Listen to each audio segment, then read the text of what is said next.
Bom, então agora a gente passa para o segundo princípio de conservação, que é da quantidade de movimento. E como a quantidade de movimento é uma grandeza vetorial, a gente vai fazer essa dedução para a direção x. Depois nós partimos para a direção y, que na verdade a gente não precisa nem fazer, é simplesmente repetir alterando a notação, porque ela é análoga. O volume de controle agora ele está desenhado aqui e submetido a esses fluxos e esforços. Tá? Então, eu vou primeiro falar dos esforços que são colocados aqui na direção x. Então, nós temos aqui esse sigma xx, que é uma tensão normal, atuando nas faces x do nosso volume de controle, né? Então é um esforço de tração-compressão, né? Uma tensão normal. E nós temos aqui tensões tangenciais também. Esse tal yx dx, né? Com o seu par atuando na face y positiva aqui em cima, né? Um esforço tangencial, um esforço cisalhante. Né? Notem que esses componentes do tensor tensão, eles têm dois subíndices. Né? Na tensão normal aparece o subíndice duplicado aqui xx e aqui aparece o subíndice yx. O primeiro subíndice denota o plano em que a tensão está sendo aplicada. E o segundo subíndice denota a direção em que aquela tensão está sendo aplicada. Então aqui, portanto, nós temos um tal yx, porque essa face aqui é uma face y, é uma face y negativa, né? De novo porque o vetor unitário aponta na direção y negativa.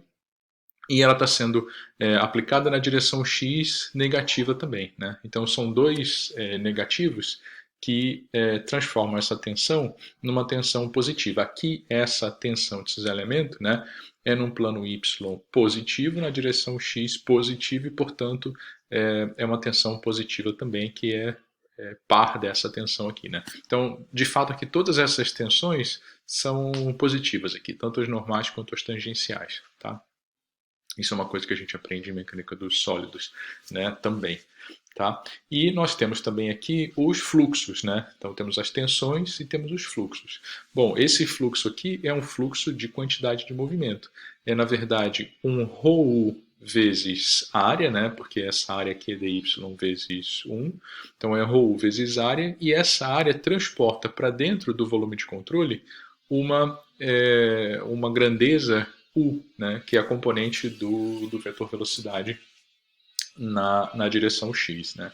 Aqui nós temos aquela mesma forma de apresentar o U vezes ρu mais um delta de U ρu, né? Naquela forma matemática um pouquinho mais formal. E aqui nós temos também, né, um fluxo que é muito interessante, que é esse daqui, ó, que é o ρv vezes dx, ou seja, o fluxo de massa que atravessa aquela face y, né, porém transporta uma grandeza, né, uma quantidade U, certo?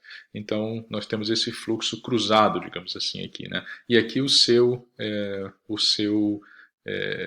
correspondente na face x positivo ali em cima, tá bom? Notem que esse termo, né, como está escrito aqui, né, esse termo de fluxo de quantidade de movimento nas faces x, né, não dx, representam a variação de quantidade de movimento na direção x causadas pelo fluxo de massa na direção y, né, um ρv. Então eu costumo dar um exemplo, né, que é o exemplo do vagão e da bola de boliche. Né, é um exemplo clássico. Imagina que eu me encontro sobre um carrinho com rodinhas sobre trilhos. Né? Então eu tenho liberdade para me deslocar somente naquela direção naquela direção X, né? E aí eu recebo de alguém que está parado sobre uma plataforma, por exemplo, uma bola de boliche, uma bola de basquete, né? Então, ao me deslocar naquela direção X, por exemplo, né, eu recebo um fluxo numa direção normal, certo? Esse fluxo de massa, né, essa massa que atravessa a face do volume de controle, mesmo que seja numa direção perpendicular, ela vai causar uma variação de quantidade de movimento na direção em que eu venha me deslocando, né? Tá? Então é isso que esse fluxo representa, tá certo? Tá? Então, para realizar o balanço, né, de quantidade de movimento, nós tomamos os fluxos equilibrando as forças pelas faces do volume de controle, ou seja, nada mais nada menos do que aplicar a segunda lei de Newton, ou seja, o somatório de forças é igual à variação da quantidade de movimento. Então, de um lado do sinal, nós temos as forças, né, normal e tangencial, normais e tangenciais, o equilíbrio das forças, e do outro lado do sinal, o balanço de quantidade de movimento. É claro que conforme aconteceu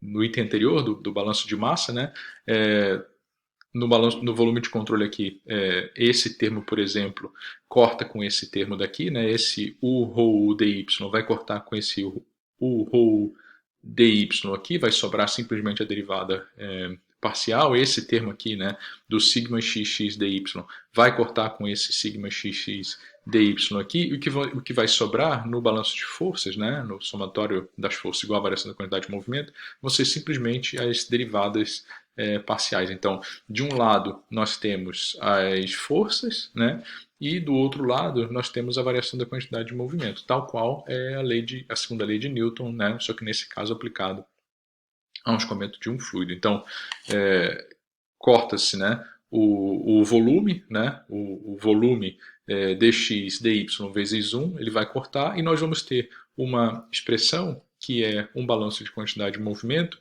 com unidades de Newton por metro cúbico, né? O que faz todo sentido, novamente, se a gente pensar que aquele volume de controle é um elemento infinitesimal do espaço ali, ou seja, essa equação na forma diferencial, ela vale no nível do ponto, tá?